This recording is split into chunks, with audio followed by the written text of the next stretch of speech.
یہ واقعہ ہمارے ساتھ آج سے تقریباً 4 سال پہلے پیش آیا، اور یہ واقعہ میری چھوٹی بہن کے ساتھ پیش آیا تھا۔ وہ ایک گرمیوں کی دوپہر تھی اور جون یا جولائی کا مہینہ تھا۔ میری بہن اور ماموں کی لڑکیوں نے پلان بنایا کہ ہم چھوٹی خالہ کے گھر گھومنے کے لیے جاتے ہیں۔ ان کا گھر ہمارے گھر سے 15 منٹ کی دوری پر تھا اور دوپہر کا تقریباً 12 بجے کا وقت تھا۔ تو کیونکہ یہ زوال کا وقت تھا تو بہتر تھا کہ ہم لوگ اس وقت نہ جائیں اور بعد میں شام کو چلے جائیں، لیکن کیونکہ سب بہنوں نے ضد کی تو پھر والد صاحب نے انہیں اجازت دے دی۔ وہ سب لوگ چھوٹی خالہ کے گھر پہنچ گئے اور دوپہر میں کھانا وغیرہ کھا کر ہم لوگ بیٹھ کر گپ شپ کرنے لگے۔ تقریباً دوپہر کے 3 بجے کا وقت تھا کہ انہوں نے خالہ سے اجازت چاہی اور اپنے گھر جانے کے لیے ہم لوگ کھڑے ہو گئے۔ ابھی ہم نکلے ہی نہیں تھے کہ ہماری چھوٹی بہن باہر کی طرف نکل پڑی۔ باقی میں اور ماموں کی بیٹیاں تقریباً کوئی 1-1.5 منٹ کے بعد گھر سے نکلے۔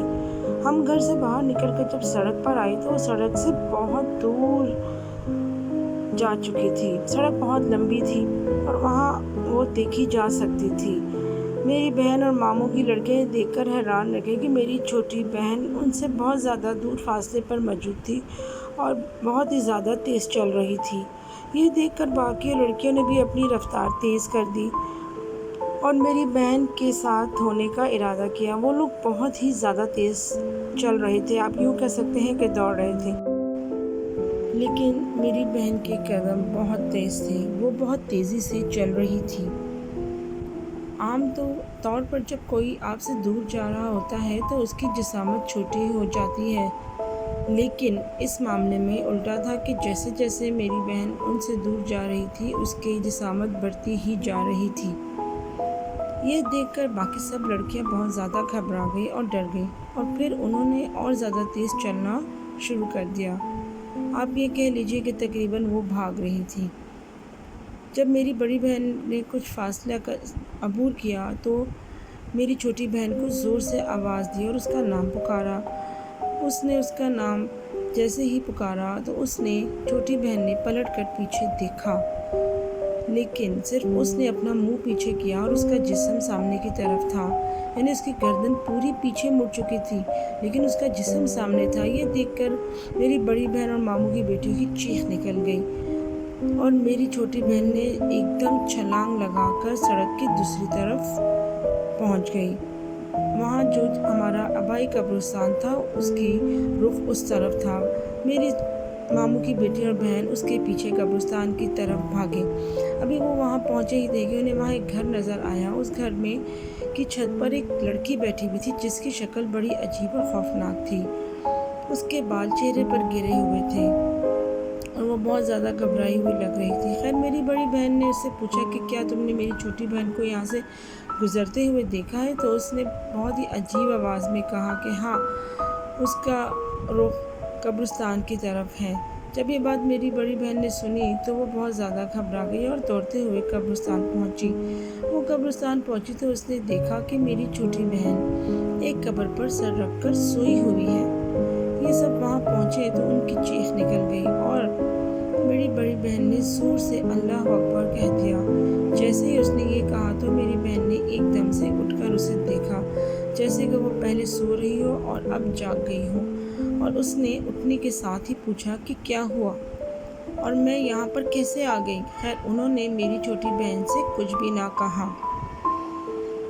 اور اسے گھر لے گئے۔ گھر لے جانے کے بعد انہوں نے محسوس کیا کہ چھوٹی بہن بہت ہی زیادہ خاموش ہو گئی ہے، کسی سے بھی بات نہیں کر رہی اور اس کی آنکھیں بھی بہت زیادہ لال ہیں۔ اس کے بعد اگلے 2-3 دن تک انہوں نے محسوس کیا کہ میری چھوٹی بہن بہت زیادہ کام کر رہی ہے۔ وہ صبح سے شام تک کچھ نہ کچھ گھر میں کرتی رہتی تھی اور ہم نے اسے کبھی بھی تھکتے ہوئے یا آرام کرتے ہوئے نہیں دیکھا۔ امی بھی بہت پریشان ہوئی اور انہیں اندازہ ہو گیا تھا کہ اس پر یقیناً کوئی اثر ہے۔ انہوں نے بولا کہ ہمیں کسی عامل سے بات کرنی چاہیے، اس کو دکھانا چاہیے۔ اور جب ہم نے عامل کو دکھایا تو اس پہ معلوم ہوا کہ اس کے اوپر اثرات ہیں۔ پھر عامل نے ہمیں کارڈ کے لیے کچھ وظیفے دیے اور تقریباً 1 ہفتے کے بعد جا کر ہمیں اپنی بہن کی حالت میں کچھ بہتری نظر آئی اور اس طرح سے ہماری مشکل آسان ہوئی۔ تو دوستو، یہ کہانی اور یہ واقعے سے ہمیں یہ سبق ملتا ہے کہ لڑکیوں کو عام طور پہ گھر سے اکیلے نہیں نکلنا چاہیے، کم از کم زوال کے ٹائم جب مغرب کا وقت ہو، اس وقت جنات اور اس طرح کے جنات جو ہوتے ہیں وہ آزاد ہو جاتے ہیں، ایکٹیو ہو جاتے ہیں اور آپ کے اوپر کسی وقت بھی حملہ کر سکتے ہیں۔ بڑے بھی یہی کہتے ہیں، بزرگ بھی یہی کہتے ہیں، ہماری تاریخ بھی یہی کہتی ہے۔ آپ کو معلوم ہی ہوگا کہ کہتے ہیں نا کہ مغرب کے بعد گھر سے باہر نہ نکلیں، شیاطین آزاد کر دیے جاتے ہیں۔ ہر طرح کے برے اچھے جنات انسان جو ہے وہ آپ پر حملہ آور ہو سکتے ہیں۔ تو رات آرام کے لیے ہے، تو ہمیں احتیاط کرنی چاہیے اور بلا وجہ باہر نہیں جانا چاہیے۔ یقیناً آپ کو اسٹوری اچھی لگی ہوگی انشاءاللہ، اور اچھی ٹرو اسٹوری کے ساتھ، سچے واقعات کے ساتھ پھر حاضر ہوں گے۔ اس وقت تک کے لیے اجازت دیجیے۔ اللہ حافظ۔